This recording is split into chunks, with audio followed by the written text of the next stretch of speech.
Eleanor Hartwell stared at the stack of bills on her father's desk. Each paper felt like a weight pressing down on her chest. The numbers blurred together, but she knew what they meant. Ruin. Complete and total ruin. Her father had been dead 3 months, and the debts he left behind would destroy everything she had ever known. The creditors would come tomorrow. They would take the house, the land, everything that bore the Hartwell name. She would be left with nothing but the clothes on her back and nowhere to turn. The candle flickered beside her as she counted the amounts one more time, hoping she had made a mistake. She had not. £20,000. It might as well have been 20 million. A sharp knock echoed through the empty house. Eleanor's heart jumped. The creditors were not supposed to come until morning. She smoothed her worn black dress and walked to the front door. Her hands shook as she turned the handle. A tall man stood in the shadows of the porch. The dim light caught the sharp angles of his face and the expensive cut of his dark coat. She knew that face. Everyone in London knew that face. James Blackwood, the Duke of Ashford, the most powerful man in England, stood on her doorstep at nearly midnight. "Your Grace," she said, her voice barely a whisper. She curtsied, though her legs felt unsteady beneath her. "Miss Hartwell." His voice was deep and smooth, like expensive wine. "May I come in?" Eleanor stepped aside, her mind racing. Why would the Duke of Ashford visit her? They had never spoken before tonight. She had seen him at parties and balls, but always from a distance. He moved in circles far above her station. He was handsome in a dangerous way, with dark hair and eyes that seemed to see right through people. Women threw themselves at his feet, but he never seemed to notice. Men feared him and sought his favor in equal measure. And now he stood in her father's study, looking at the pile of bills on the desk, as if he already knew what they contained. "I heard about your father's debts," he said without any pleasantries. £20,000, I believe." Eleanor's cheeks burned with shame. "I don't see how that concerns your Grace." The Duke moved closer to the desk. He picked up one of the bills and studied it with cold interest. "Everything that happens in London concerns me, Miss Hartwell. Your father borrowed from some very dangerous men who will not be kind when they come to collect what they are owed." "I know," Eleanor said. Her voice cracked despite her efforts to sound strong. "They come tomorrow." "Yes, they do." The Duke set the bill back on the stack with careful precision. "But I have a proposition that might interest you." Eleanor's heart pounded so hard she was sure he could hear it. "What kind of proposition?" The Duke turned to face her fully. His dark eyes held hers without wavering. "Give me 50 nights, and I will clear your debt completely. Every penny paid in full." The words hit Eleanor like a physical blow. She gripped the back of her father's chair to keep from falling. 50 nights of what, Your Grace?" "Companionship," he said, as if he were discussing the weather. "You would stay at my estate, keep me company. Nothing more scandalous than conversation and shared meals." Eleanor stared at him in shock. The proposition was outrageous. No decent woman would agree to such a thing. But what choice did she have? The alternative was the streets. Or worse. "Why?" she asked. "Why would you make such an offer?" "I have my reasons," the Duke said. "The question is whether you have the courage to accept." Eleanor looked at the bills on the desk, then back at the Duke's emotionless face. 50 nights for £20,000. It was more money than most people saw in a lifetime, but it was also 50 nights alone with a man she barely knew. A man with a reputation for being cold and calculating. A man who could ruin her with a single word, to the right people. Yet what reputation would she have left after tomorrow when the creditors stripped her of everything? The nights would be innocent, she asked, hating how weak her voice sounded. "You have my word as a gentleman," the Duke said, "though I suspect you will find the arrangement more taxing than you imagine." Eleanor did not know what he meant by that, but she had run out of options. "If I agree, the debt would be completely cleared. I would be free." "Completely free," the Duke confirmed. "You would even keep this house and enough money to live comfortably for the rest of your life." It was too good to be true. Men like the Duke of Ashford did not help people without expecting something in return. But Eleanor could not see any other path forward. "Very well," she said before she could lose her nerve. "I accept your proposition." The Duke nodded as if her answer had never been in doubt. "Excellent. A carriage will come for you tomorrow evening at 8. Bring whatever belongings you wish, but do not tell anyone where you are going." "What should I tell people who ask?" "Tell them you are visiting a distant relative," the Duke said. "It is not entirely untrue." Eleanor frowned at his strange choice of words, but before she could ask what he meant, the Duke was already moving toward the door. "Your Grace," she called after him, "why are you helping me?" The Duke paused in the doorway. For just a moment, something flickered across his face. Something almost like regret. "Because I require something that only you can provide. Miss Hartwell, sleep well. Tomorrow your new life begins." Then he was gone, leaving Eleanor alone with her racing thoughts and the pile of bills that would soon be nothing more than a bad memory. She sank into her father's chair and stared at the door where the Duke had disappeared. What had she just agreed to? 50 nights with the most dangerous man in London. 50 nights that would either save her or destroy her completely. She closed her eyes and tried to imagine what those nights would bring. She could not. The Duke of Ashford was a mystery wrapped in expensive clothes and cold politeness, but in less than 24 hours, she would be living under his roof, bound to him by an agreement that felt more like a devil's bargain than a rescue. The next evening arrived far too quickly. Eleanor had spent the day packing her few belongings and trying to calm her nerves. She had told Mrs. Patterson, her elderly neighbor, that she was visiting a cousin in the country.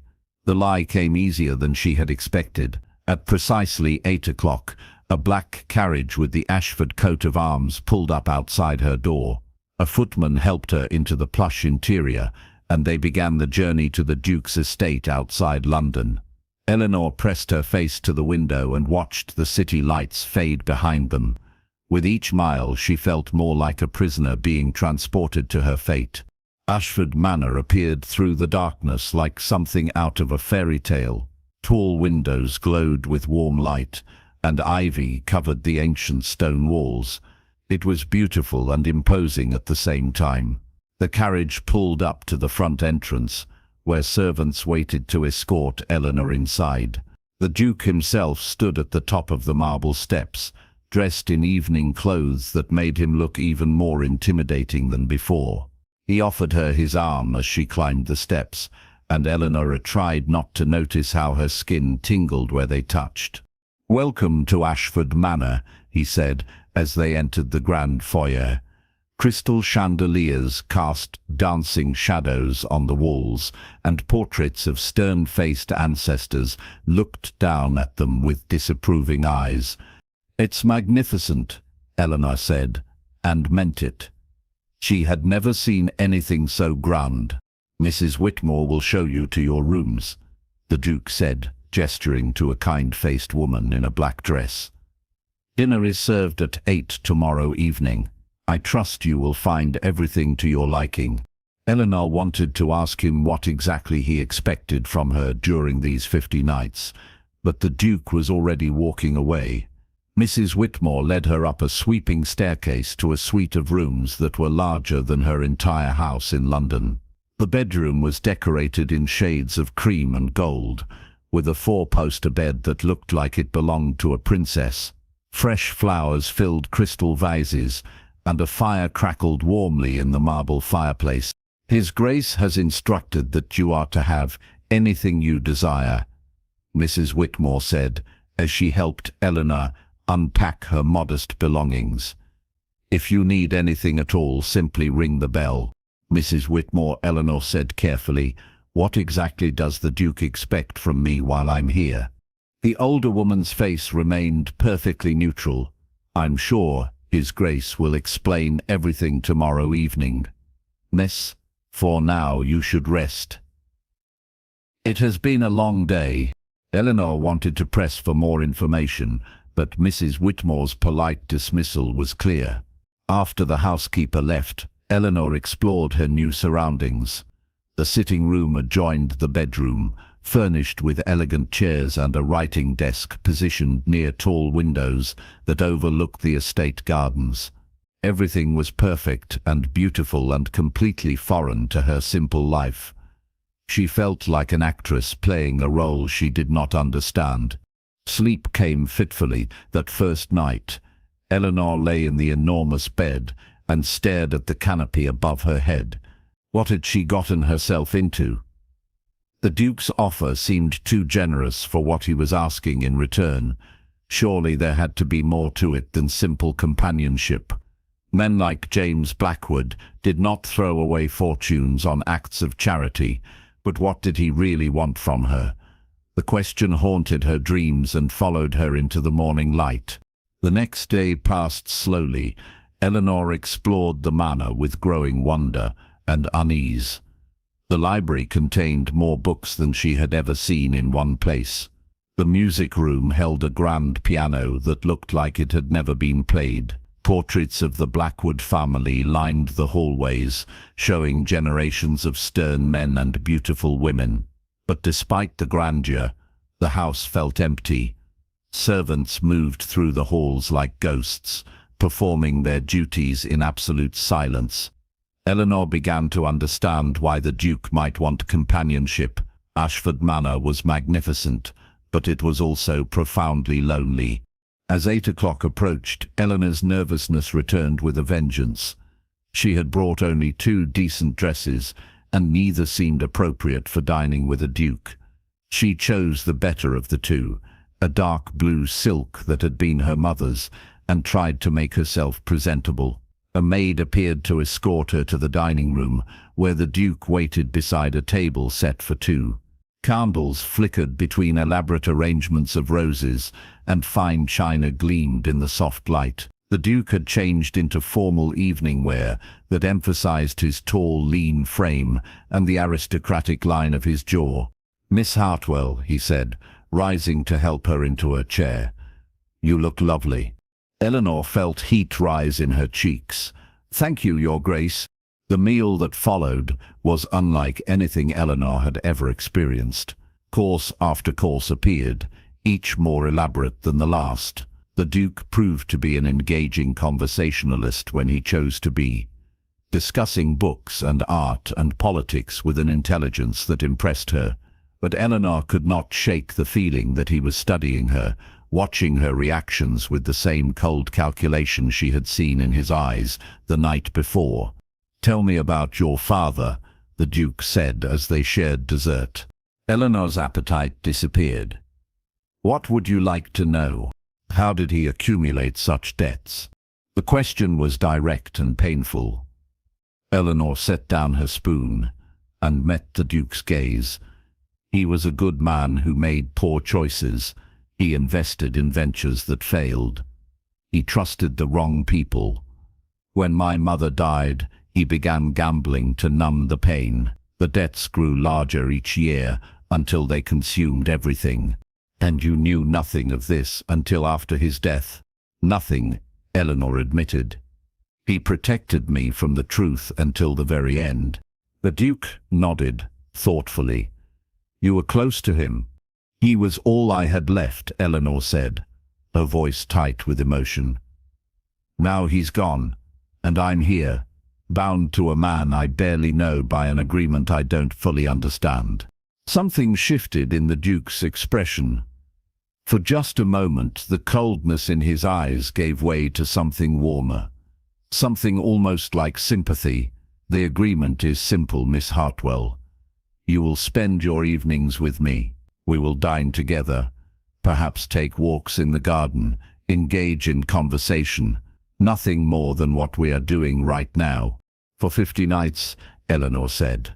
For 50 nights, the Duke confirmed, after which you will be free to return to your life with your debts cleared and your future secure.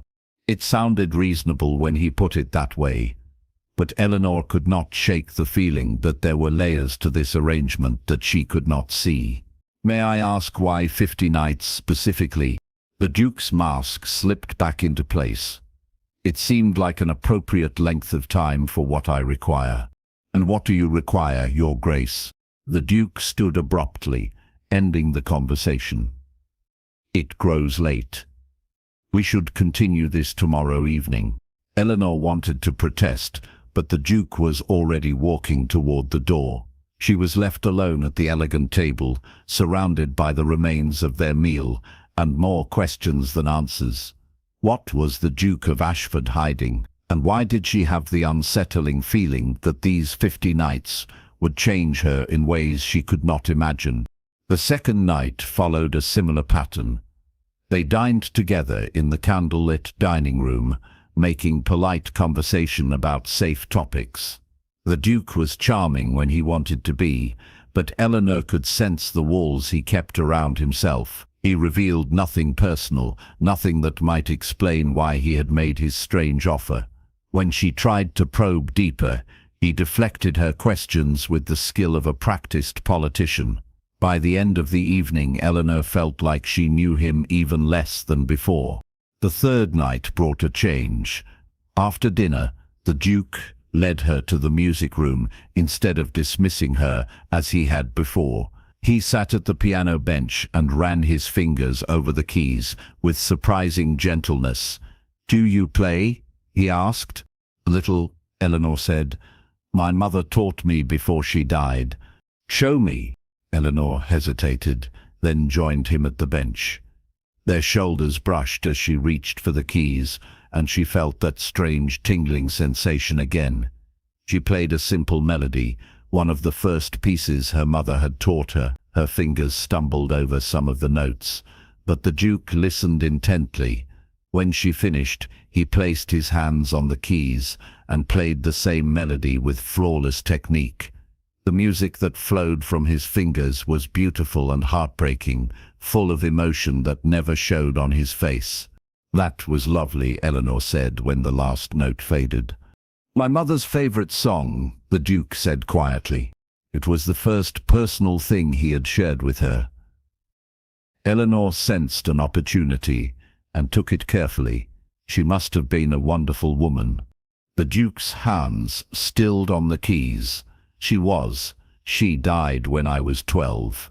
"I'm sorry," Eleanor said, and meant it.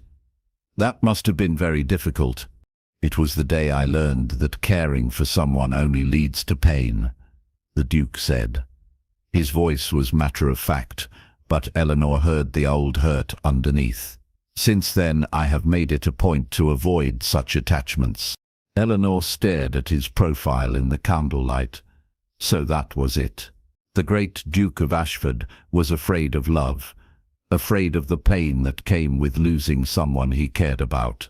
It explained his reputation for coldness, his refusal to marry despite pressure from society, but it did not explain why he wanted her here for 50 nights. "Then why?" she began, but the Duke stood abruptly. "It grows late," he said, using the same words he had used the night before. Eleanor wanted to push, but she could see the walls slamming back into place around him. She rose from the bench and curtsied politely. "Good night, Your Grace." "Good night, Miss Hartwell." But as Eleanor walked toward the door, she heard him begin to play again. The melody was different this time, more complex and full of longing. She paused in the doorway to listen, and for a moment she saw past the Duke's careful mask to the lonely man underneath. Then she forced herself to leave before he noticed her watching. Whatever game they were playing, she was beginning to understand that the stakes were higher than she had realized. The fourth night brought rain and wind that rattled the windows of the dining room. The Duke seemed more restless than usual, and their conversation kept trailing off into uncomfortable silences. When they finished eating, he led her to the library instead of the music room. The space was warm and intimate, with leather chairs positioned near a roaring fire.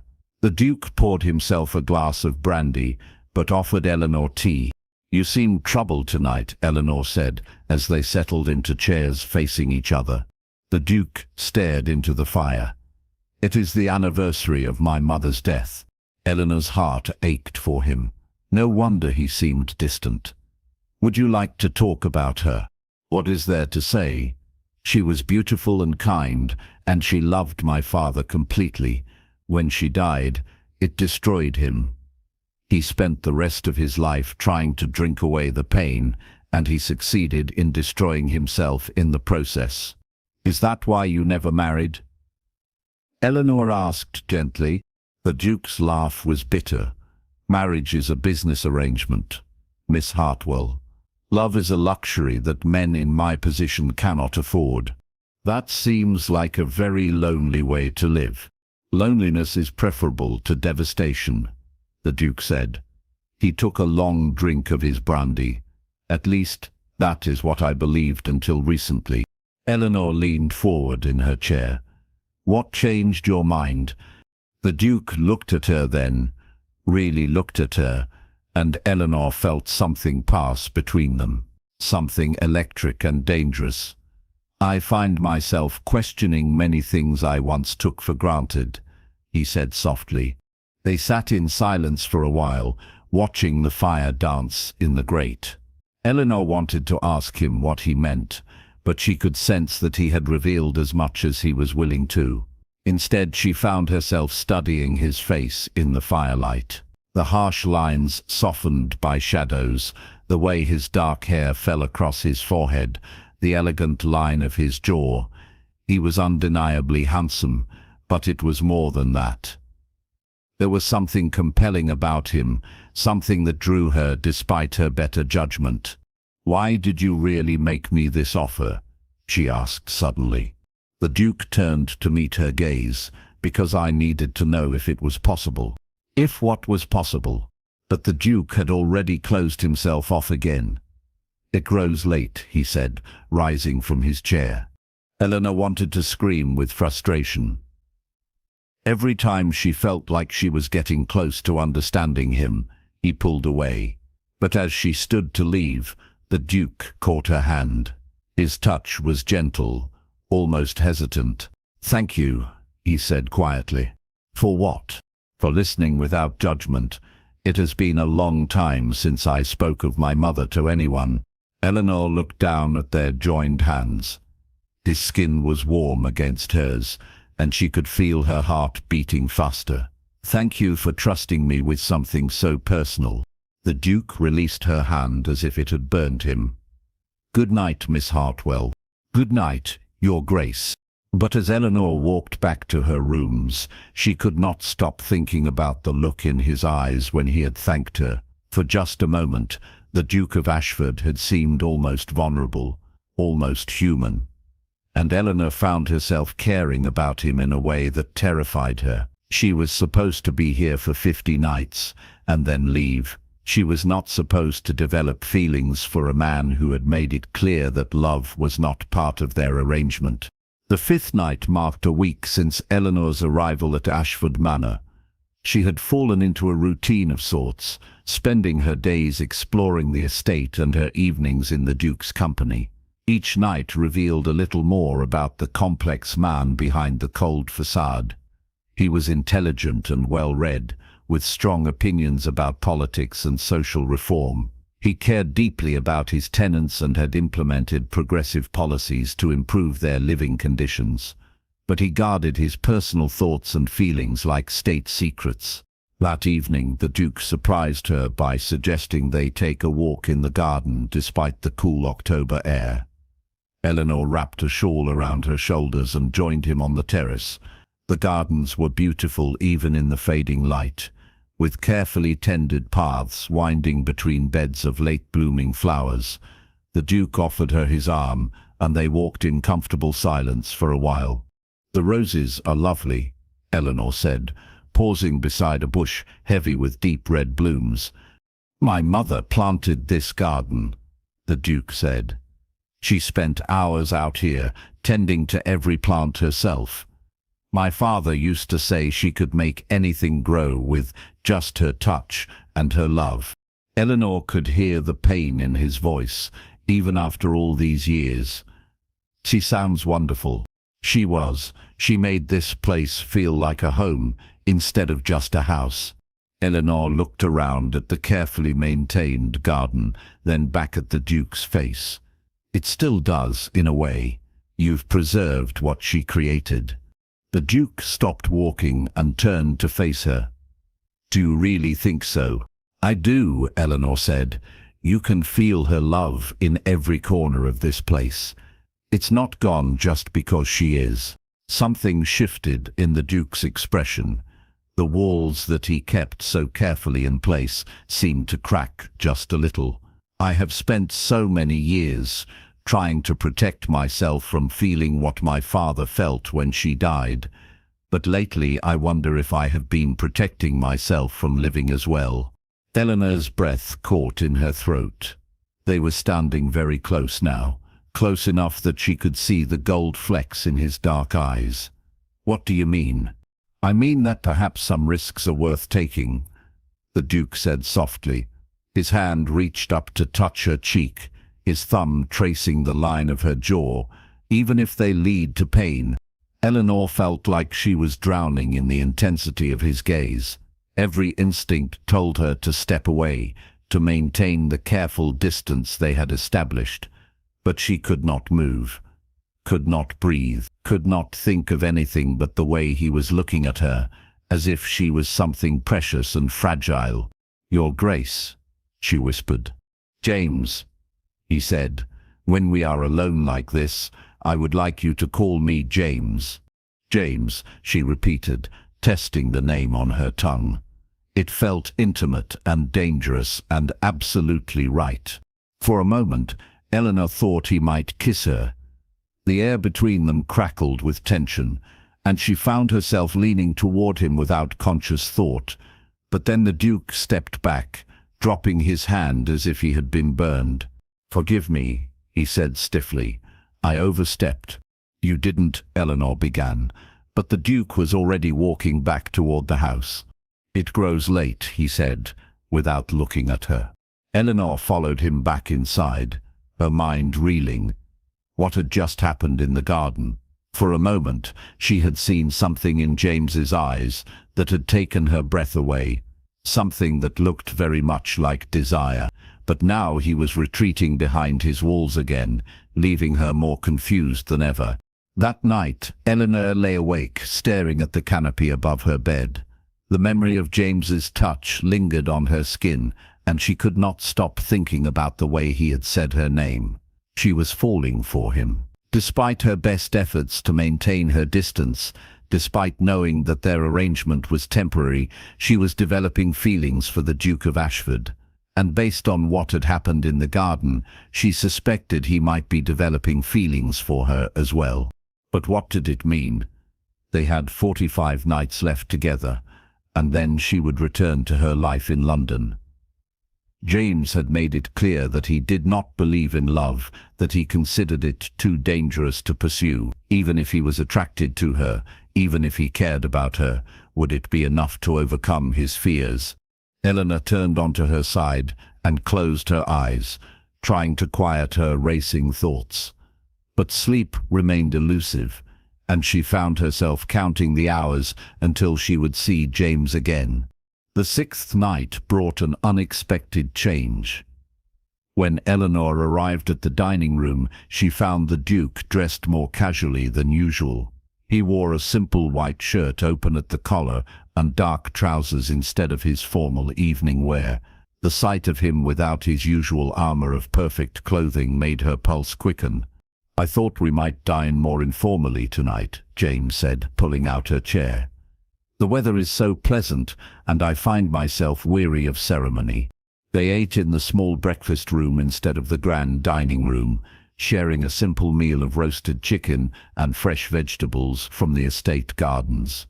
The atmosphere was relaxed and intimate, more like two friends sharing a meal than a duke entertaining a guest. James seemed more at ease than Eleanor had ever seen him, and their conversation flowed naturally from topic to topic. "Tell me about your childhood," James said as they shared a dessert of fresh berries and cream. "What was it like growing up as Eleanor Hartwell?" Eleanor smiled at the memory. "Quiet and happy, for the most part. My father was a scholar, and he filled our house with books and learning. My mother was the social one. She taught me to dance and play piano, and all the things a proper young lady should know." "Were you lonely?" "You had no brothers or sisters." "Sometimes," Eleanor admitted. "But my parents made sure I never felt truly alone. They loved each other so completely, and they made me feel like I was the most important thing in their world."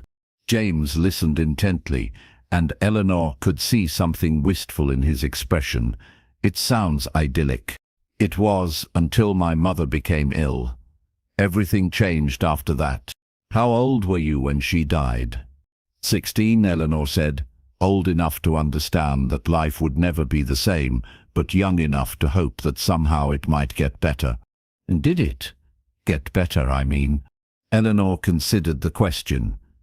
"In some ways, my father and I grew closer after we lost her. We took care of each other. But there was always a sadness in the house after that. A sense that something vital was missing."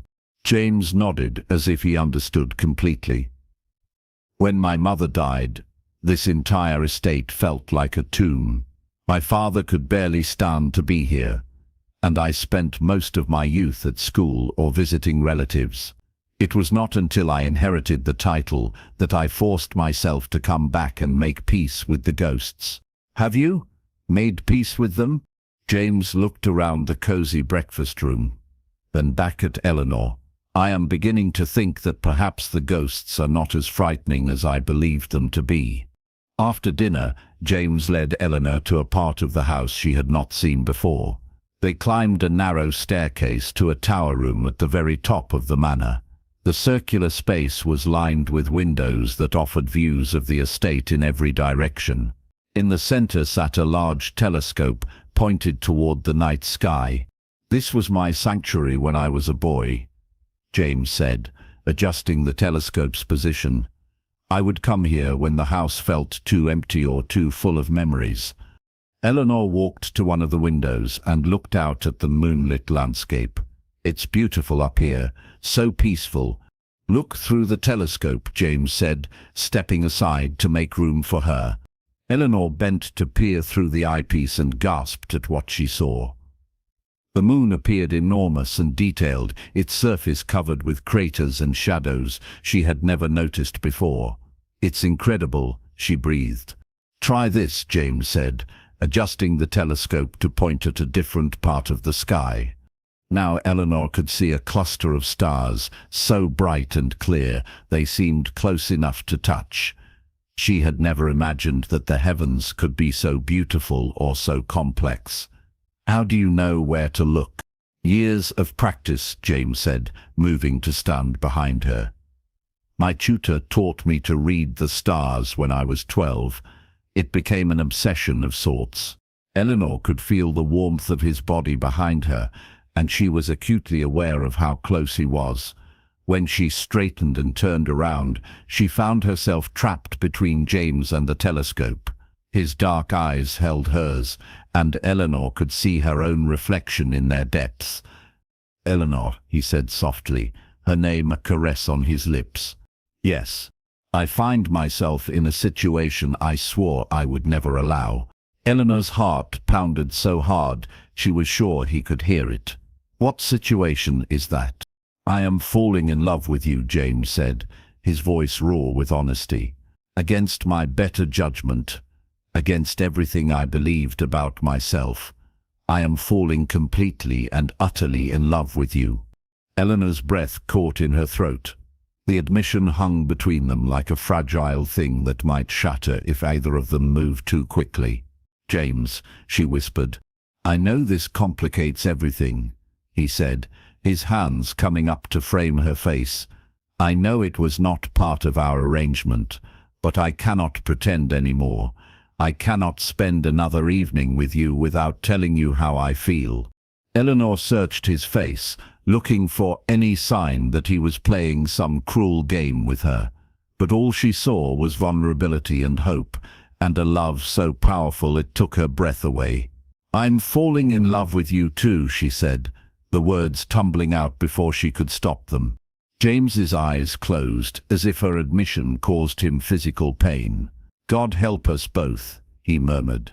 And then he was kissing her, his lips soft and warm against hers. Eleanor had been kissed before, but never like this. Never with such tenderness and passion and desperate need. She melted into him, her hands fisting in his shirt as she kissed him back with everything she had. The taste of him, the feel of his arms around her, the way he whispered her name against her lips. It was everything she had dreamed of and more. When they finally broke apart, both were breathing hard. James rested his forehead against hers, his hands still cradling her face. "What happens now?" Eleanor asked. "I don't know," James admitted. "I have spent my entire adult life avoiding this very situation. I am not sure I know how to love someone without losing myself in the process." Eleanor could hear the fear in his voice, and her heart ached for him. "You won't lose yourself," she said softly. "Love doesn't diminish you, James. It makes you more than you were before." "How can you be so sure?" "Because I see what you become when you let your guard down. I see the man you are beneath all the walls and fears, and that man is worth loving, completely and without reservation." James kissed her again, softer this time, as if he was afraid she might disappear. "I don't deserve you," he murmured against her lips. "That's not your decision to make," Eleanor said with a smile. "It's mine, and I choose you, James Blackwood. Walls and fears and all." They stood together in the tower room, holding each other as the stars wheeled overhead. Eleanor knew that everything had changed between them in that moment. The careful distance they had maintained was gone, replaced by something far more dangerous and infinitely more precious. Love had found them despite their best efforts to avoid it, and now they would have to figure out how to build a future together. But that was a problem for tomorrow. Tonight, Eleanor was content to be in James's arms, listening to the steady beat of his heart and marveling at the miracle of finding love in the most unexpected place. The seventh night found them both nervous and unsure how to navigate their new reality. James was quieter than usual at dinner, and Eleanor caught him watching her with an intensity that made her skin warm. When they retired to the library afterward, they sat closer together than before, but neither seemed quite sure what to do with the feelings they had confessed. "I keep thinking I dreamed last night," Eleanor said, as they shared a glass of wine by the fire. "If you did, then we shared the same dream," James said, reaching out to tuck a strand of hair behind her ear. The simple touch sent shivers down Eleanor's spine. "What are we going to do, James? We still have 43 nights left in our arrangement, and then what? I return to London and we pretend this never happened?" James set down his wineglass and turned to face her fully. "What if you didn't return to London?" Eleanor's heart skipped a beat. "What do you mean?" "What if you stayed here? What if you became my wife?" The proposal was so sudden and unexpected that Eleanor felt dizzy. "Are you asking me to marry you?" James slid from his chair to kneel beside hers, taking her hands in his. "I am asking you to be my Duchess, my partner, my companion for life. I am asking you to help me turn this house back into a home." Eleanor stared down at their joined hands, her mind reeling. A week ago, she had been facing ruin and despair. Now the most powerful man in England was proposing marriage. It felt like something out of a fairy tale. "I need you to be sure, James," she said carefully. "Yesterday you told me you had spent your life avoiding love. Today you want to marry me." That's a very big change in a very short time. James squeezed her hands gently. I know it seems sudden, but my feelings are not. They have been growing since the night you arrived, though I was too stubborn and frightened to acknowledge them. You have awakened something in me that I thought was dead. Eleanor, you have made me remember what it feels like to be truly alive. Eleanor could see the sincerity in his eyes, but she was still struggling to process everything. What about the 50 nights? Why did you really ask me to come here? James looked embarrassed. The truth is more foolish than you might imagine. I had heard stories about you from mutual acquaintances. They spoke of your kindness, your intelligence, your grace in the face of adversity. When I learned of your father's deaths, I saw an opportunity to discover if the stories were true. You were testing me? In a way, yes. I thought that if I could spend time with you without the complications of courtship, I might be able to determine if you were someone I could care about. It was a calculated risk, designed to protect my heart while satisfying my curiosity. Eleanor pulled her hands free and stood up, pacing to the fireplace. So this whole arrangement was an elaborate scheme to evaluate my suitability as a wife. James rose and followed her, his expression pained. It started that way. Yes, but it became something else almost immediately. You were not what I expected, Eleanor. You were better, stronger, and more beautiful and more compelling than I had dared to hope. Eleanor turned to face him, her emotions in turmoil. I don't know how I feel about being tested like a horse at market. I know how it sounds, and I know I should have been honest with you from the beginning, but I was terrified. Eleanor, terrified of wanting something I could not have, terrified of opening myself to the kind of pain my father experienced. The 50 nights were meant to be a safe way to explore my feelings without committing to anything permanent. And now I know that I cannot live without you, James said simply. I know that the risk of pain is worth the certainty of love. I know that I want to spend the rest of my life making you happy, if you will let me. Eleanor studied his face in the firelight, looking for any sign of deception or doubt. But all she saw was love and hope and a vulnerability that took her breath away. Despite her anger at his deception, she could not deny that her feelings for him were real and powerful. If I say yes, she said slowly, it has to be because we love each other, not because you feel obligated to honor some strange bargain. There is no obligation, James said, stepping closer. Your debt was cleared the moment you agreed to come here.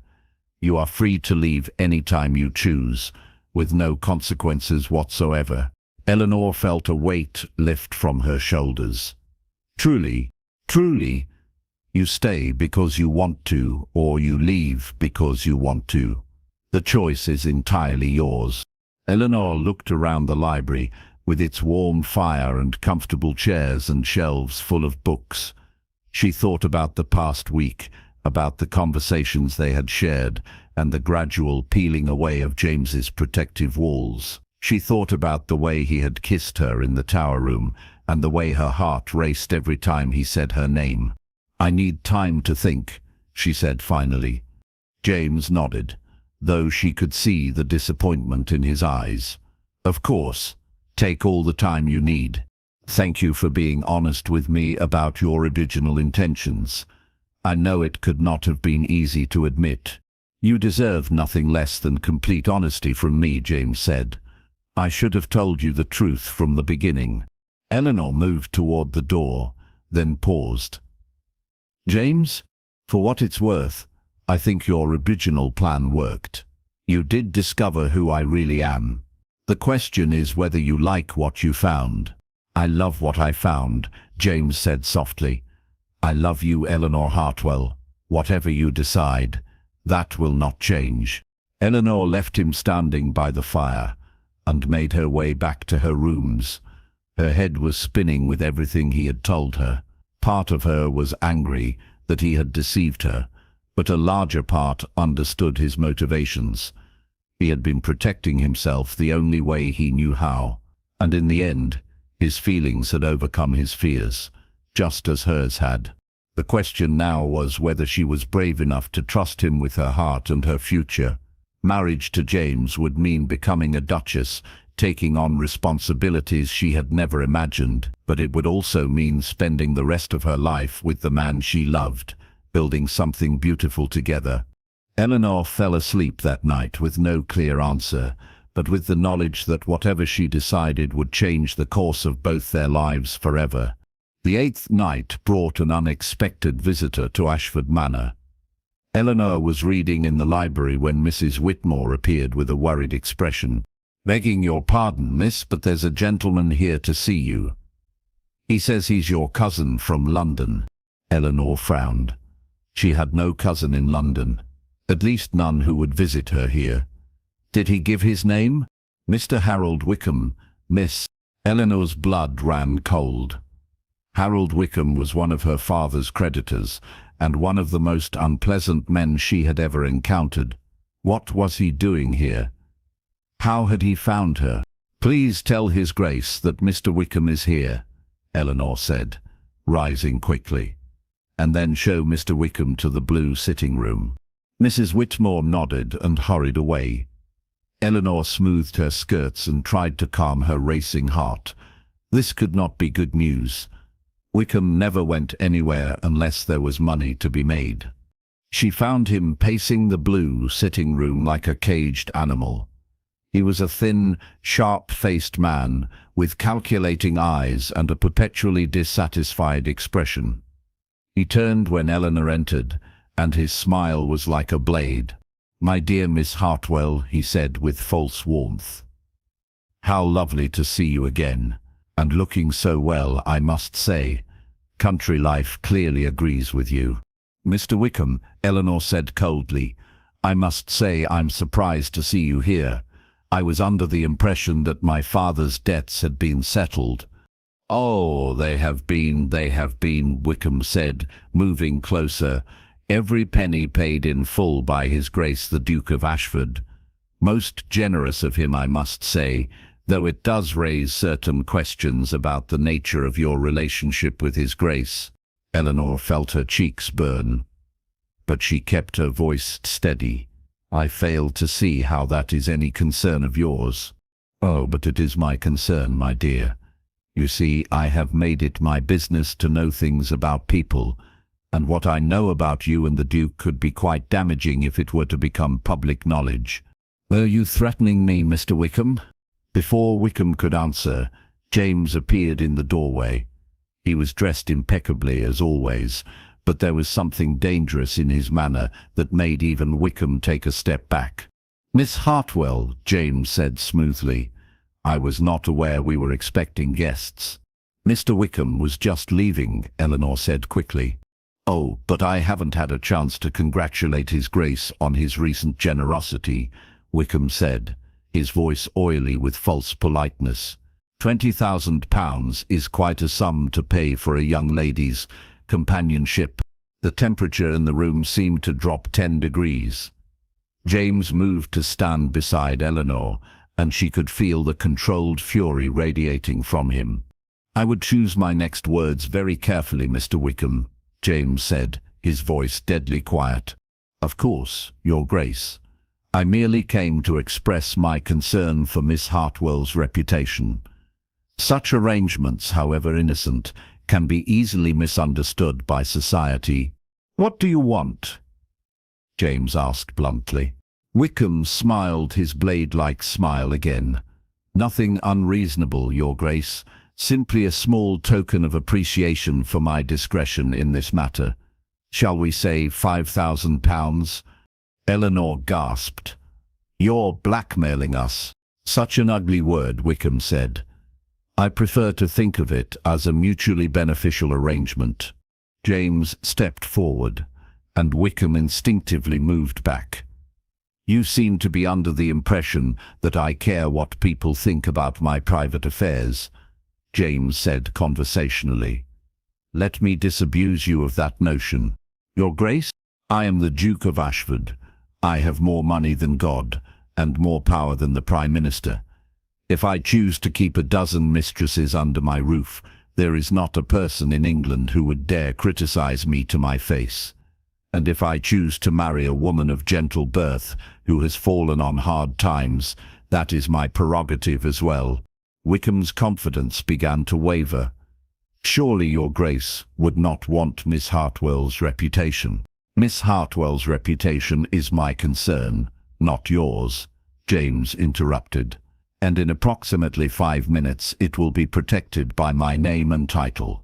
You see, Mr. Wickham, Miss Hartwell has just agreed to become my wife. Eleanor's heart stopped. James was lying to protect her, but the lie felt more real than anything else in her life. She looked at his profile and saw the absolute determination there. He meant what he was saying. Your wife, Wickham sputtered. My wife, James confirmed, which means that any attempt to damage her reputation will be seen as an attack on the Blackwood family. And we take a very dim view of such attacks. Wickham had gone pale. The Blackwood family had been powerful for centuries, and their reach extended into every corner of English society. To cross them would be social and financial suicide. I had no idea, Wickham stammered. Please accept my congratulations on your engagement, Your Grace. Miss Hartwell. Your congratulations are noted, James said coolly. Now I believe you are leaving. Wickham practically ran from the room. Eleanor could hear him demanding his coat from the servants and hurrying toward his carriage. When the sound of wheels on gravel faded into the distance, James turned to face her. I apologize for speaking for you, he said, but I could not let him continue to threaten you. Were you lying? Eleanor asked, her voice barely a whisper. About what? About us being engaged. James moved closer, taking her hands in his. That depends entirely on your answer. I know you asked for time to think, but circumstances have forced the issue. Marry me, Eleanor, not because of some arrangement or debt, but because we love each other and belong together. Eleanor looked into his eyes and saw everything she had ever wanted. Love, protection, partnership, and a future filled with possibility. Her anger about his deception had faded, replaced by understanding and forgiveness. He had been protecting his heart the only way he knew how, just as she had been protecting hers. Yes, she heard herself say. Yes, I will marry you. James's smile was like the sun breaking through clouds. He lifted her hands to his lips and kissed each palm gently. You have just made me the happiest man in England. When? Eleanor asked, suddenly practical. As soon as possible. I see no reason to wait when we both know what we want. Eleanor laughed, feeling giddy with happiness and relief. What about the rest of our 50 nights? We will spend them as husband and wife, James said, pulling her into his arms. If that suits you, future Duchess of Ashford.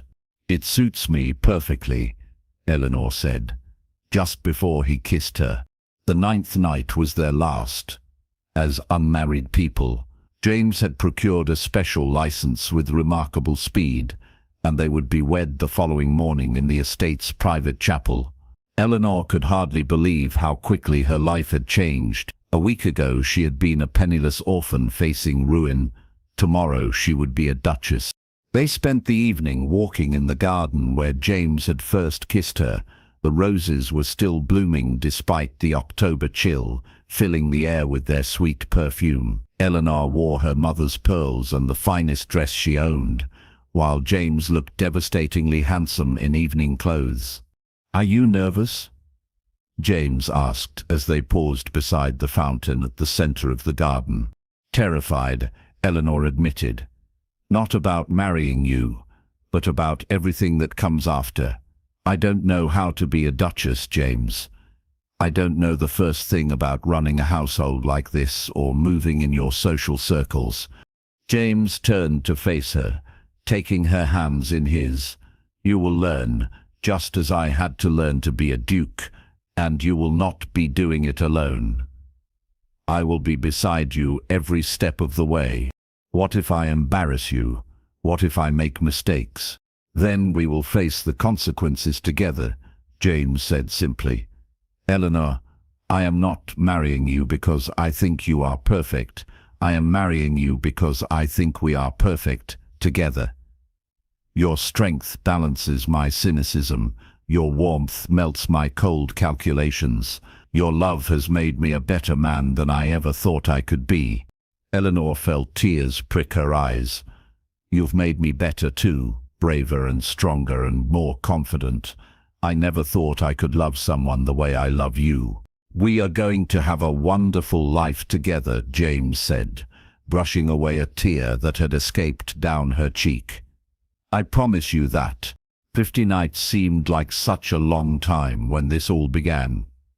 Eleanor said with a smile, Now I wish we had 50 years instead.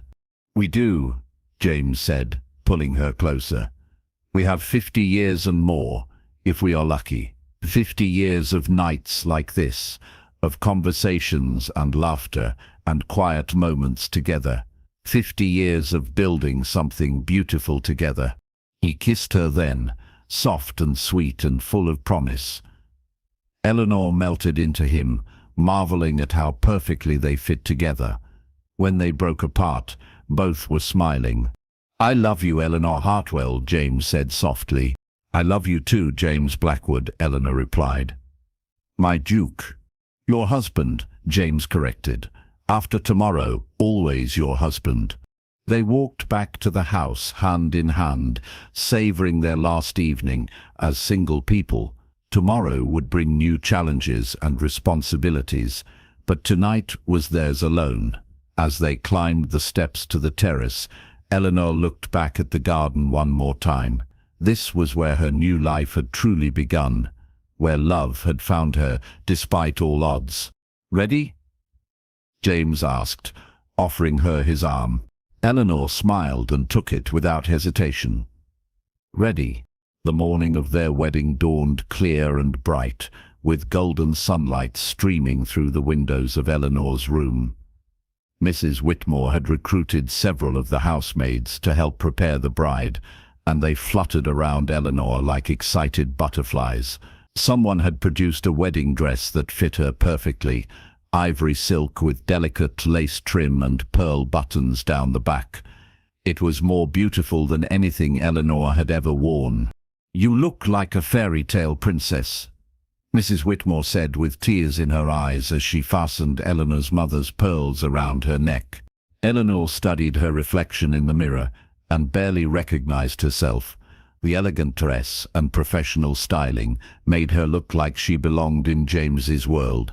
But more than that, she looked happy, truly, radiantly happy for the first time since her parents had died. Are you ready, miss? Mrs. Whitmore asked. Eleanor took a deep breath and nodded. I'm ready. The estate's chapel was small and intimate, with stained glass windows that cast jeweled light across the stone floors. James waited at the altar with the local vicar, looking magnificent in his wedding attire. When Eleanor appeared in the doorway, his face lit up with such joy that she felt her heart overflow with love. She walked down the short aisle alone, just as she had faced most of life's challenges. But she was not walking toward solitude this time. She was walking toward partnership, toward love, toward a future brighter than anything she had dared to imagine. James met her halfway, offering her his arm for the last few steps. You are beautiful beyond words, he whispered, and Eleanor felt herself blush with pleasure. The ceremony was simple but deeply moving. They spoke their vows in voices that carried clearly through the small space, promising to love and honor each other for the rest of their lives. When James slipped his mother's wedding ring onto Eleanor's finger, she gasped at its beauty. The sapphire and diamond band caught the light like captured stars. With this ring, I thee wed, James said, his voice thick with emotion. With this ring, I thee take. Eleanor replied, placing a simple gold band on his finger. "You may kiss your bride," the vicar said with a smile. James cupped Eleanor's face in his hands and kissed her with such tenderness that several of the servants began to cry. Eleanor felt like she was floating, lifted by the pure joy of the moment and the certainty that she was exactly where she belonged. "Ladies and gentlemen," the vicar announced, "I present to you His Grace the Duke of Ashford and Her Grace the Duchess of Ashford." The small congregation erupted in applause and cheering. Eleanor looked up at James, her husband, and saw her own happiness reflected in his eyes. "Hello, husband," she said softly. "Hello, wife," James replied, and kissed her again. The wedding breakfast was a joyous affair, with the entire staff of Ashford Manor joining the celebration. Cook had outdone herself with an elaborate cake and all of Eleanor's favorite dishes. James gave a toast that made Eleanor cry happy tears, speaking about how she had brought light back into his life and made him remember what it meant to love without fear. As the afternoon wore on, Eleanor found herself pulled aside by various members of the staff who wanted to offer their congratulations and welcome her officially to the family. Mrs. Whitmore pressed a small wrapped package into her hands. "What is this?" Eleanor asked. "Something that belonged to the late Duchess, James's mother. He asked me to give it to you on your wedding day." Eleanor unwrapped the package to find a small leather-bound journal. The first page bore an inscription in elegant handwriting, "For the woman who will love my son as I have loved his father. Welcome to the family. Catherine Blackwood, Duchess of Ashford."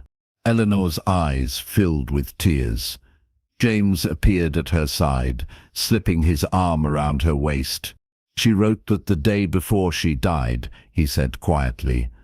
"She made me promise to give it to the woman I married whenever that day came. I think she would have loved you very much." "I wish I could have known her," Eleanor said, clutching the journal to her chest. "You will, in a way. That journal contains all of her thoughts about running the estate, managing the household, and moving in London society. Everything you need to know about being the Duchess of Ashford." Eleanor looked up at her husband with wonder. She thought of everything, didn't she? She did. She wanted to make sure that whoever came after her would have guidance and support. Even from beyond the grave, she was still taking care of the people she loved. As evening fell, the celebration began to wind down. The servants returned to their duties, and James and Eleanor found themselves alone in the library that had become their special place. A fire crackled in the grate, and someone had left a bottle of champagne chilling in a silver bucket. "How do you feel, Duchess?" James asked, pouring 2 glasses of champagne. "Like I'm living someone else's life," Eleanor admitted. "A wonderful, impossible fairy tale life." "It's your life now," James said, handing her a glass. "Our life." They settled onto the sofa together, Eleanor curled against James's side with her head on his shoulder. She could hear his heartbeat through his shirt, steady and strong and reassuring. "I keep thinking about that first night when you came to my door," Eleanor said. "If someone had told me then that I would be your wife within 10 days, I would have thought they were mad." "I knew," James said softly. Eleanor lifted her head to look at him. "You knew what?" "I knew that first night that you were going to change everything for me. I fought against it for days, telling myself it was just attraction or loneliness. But deep down, I knew that you were different, that you were dangerous to every wall I had built around my heart. Is that why you really asked for 50 nights? Because you suspected you might fall in love with me?" James was quiet for a long moment, his fingers tracing patterns on Eleanor's arm. "I think part of me hoped I would," he admitted finally. "I had been alone for so long, Eleanor. I had convinced myself that I was content with solitude.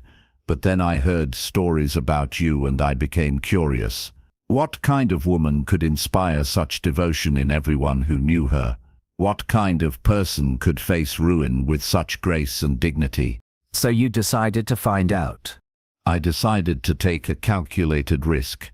I told myself that 50 nights would be enough time to satisfy my curiosity without risking my heart. I was wrong on both counts. Eleanor smiled and snuggled closer to her husband. I'm glad you were wrong. They sat in comfortable silence for a while, watching the fire dance in the grate and savoring the peace of their first evening as husband and wife. Eleanor thought about everything that had led them to this moment: her father's death, the crushing debts, James's unexpected offer, and the gradual falling away of all their defenses. James, she said suddenly, what would you have done if I had said no? If I had refused your proposal and chosen to return to London? James tightened his arms around her. I would have let you go, he said quietly. It would have destroyed me, but I would have honored your choice. Your happiness means more to me than my own. Even then, even before we were married, even then, loving someone means putting their needs before your own, even when it hurts. I learned that from watching my parents, both in their happiness and in their grief. Eleanor twisted in his arms to face him fully. I love you so much it frightens me sometimes. The thought of losing you, of something happening to you. Nothing is going to happen to me, James said firmly. We are going to have a long, happy life together. We are going to fill this house with laughter and love, and maybe even children someday. We are going to grow old together. Eleanor, I promise you that. Children, Eleanor repeated, the word making her heart flutter with possibility. I hadn't thought that far ahead. Would you like children? Sons and daughters to spoil and chase through these halls? Eleanor imagined little boys with James's dark eyes and little girls with his stubborn chin, and her heart overflowed with longing. Yes, she said softly, I would like that very much. James kissed the top of her head. Then we will have them. A house full of little Blackwoods to terrorize the staff and keep us young. They talked late into the night about their hopes and dreams for the future. James told her about his plans to modernize the estate and improve conditions for his tenants. Eleanor shared her ideas for expanding the library and perhaps starting a school for the local children. They made plans to travel to Italy for their honeymoon and to spend part of each year in London during the social season. It was nearly dawn when they finally made their way upstairs to their rooms. James paused outside Eleanor's door, suddenly uncertain. I know we are married now, he said carefully, but I don't want you to feel pressured about anything. We can wait until you are ready. Eleanor smiled at his consideration. James, we have spent 10 days getting to know each other's hearts and minds. I think I'm ready to know the rest of you as well. James's eyes darkened with desire and love. Are you certain? Instead of answering with words, Eleanor stood on her tiptoes and kissed him with all the passion she had been holding back. James groaned against her lips and lifted her in his arms, carrying her into their room and closing the door behind them. Much later, as they lay entwined in the darkness, Eleanor marveled at how perfectly they fit together in every way. James's arms were strong and warm around her, and she felt safer and more loved than she ever had in her life. No regrets? James asked softly, pressing a kiss to her temple.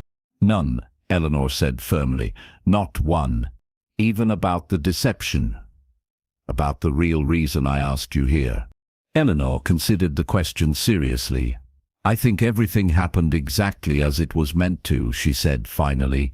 If you had courted me properly, I might have been too intimidated by your title and wealth to see the real man underneath. If you had told me the truth from the beginning, I might have felt like I was being evaluated instead of getting to know you naturally. The 50 nights gave us something precious, time to fall in love without the pressure of society's expectations. James pulled her closer.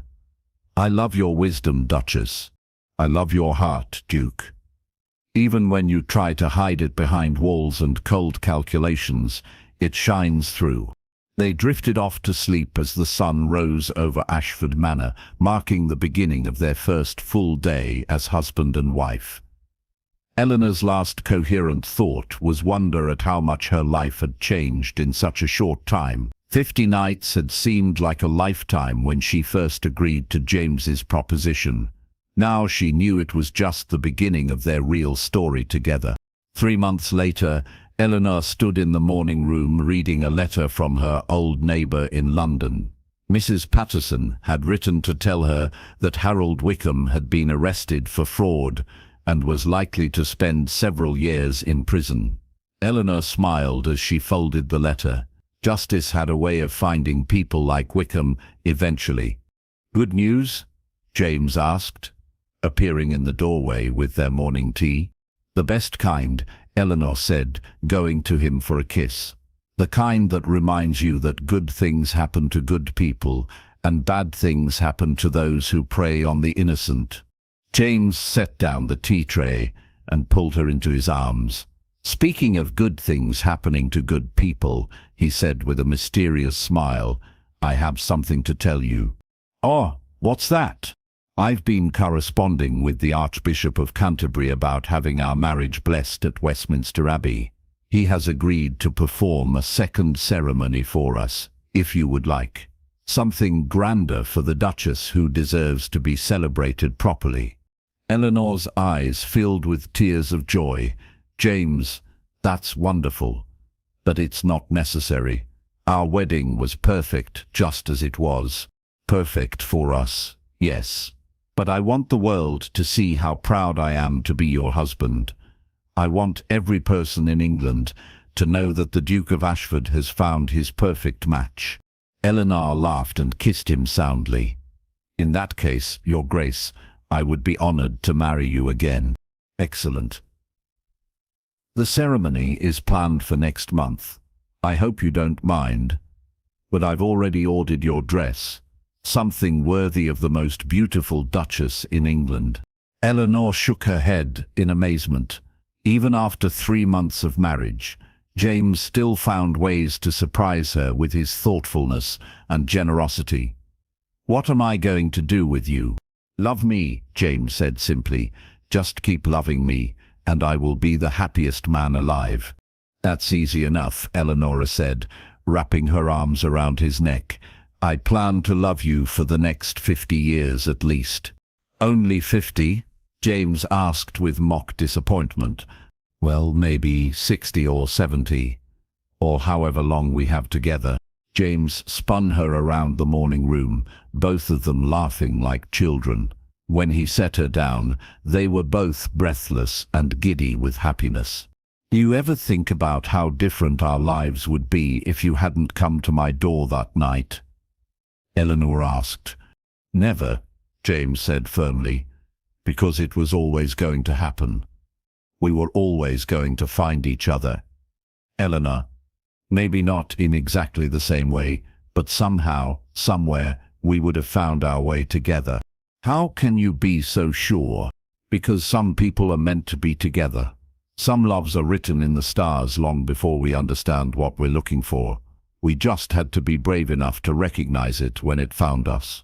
Eleanor looked around the morning room, with its sunny yellow walls and comfortable furniture. Through the windows, she could see the gardens where they had shared their first kiss, and beyond that, the rolling hills of the estate that was now her home. Everything about this life still felt like a miracle, but it no longer felt impossible. It felt right. It felt like destiny. "I love you, James Blackwood," she said, standing on her tiptoes to kiss him again. "I love you too, Eleanor Blackwood," he replied. "My Duchess, my wife, my heart." As they stood together in the morning sunlight, Eleanor reflected on the journey that had brought them to this moment. 50 nights had seemed like such a specific, calculated arrangement when it began, but those 50 nights had given them something far more valuable than either of them had expected. They had given them forever. The Duke had never expected to fall in love, but he had fallen completely and irrevocably in love with the woman who had entered his life to clear a debt and stayed to heal his heart. And Eleanor had discovered that sometimes the most unlikely proposals lead to the most beautiful endings. Their love story had begun with a business arrangement and blossomed into something that would last for all the nights to come. 50 nights had been just the beginning. The best was yet to come.